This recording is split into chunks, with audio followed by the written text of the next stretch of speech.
Once upon a time in a small Pakistani village, a boy named Ali and his beautiful white cat, Meaty, shared a special bond. Meaty, with her big green eyes and pink nose, was Ali's constant companion. Every year on August 14th, they celebrated Pakistan's independence together, decorating their home with green and white flags. One year, when money was tight, Ali felt discouraged. But Meaty's comforting presence inspired him to create homemade flags using old cloth and paint. As they crafted together, Meaty's playful antics brought laughter to their task.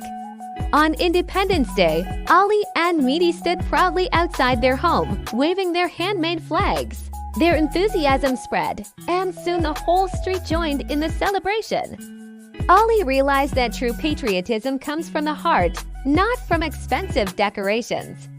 And with Meaty by his side, he learned the value of friendship in bringing joy to any situation.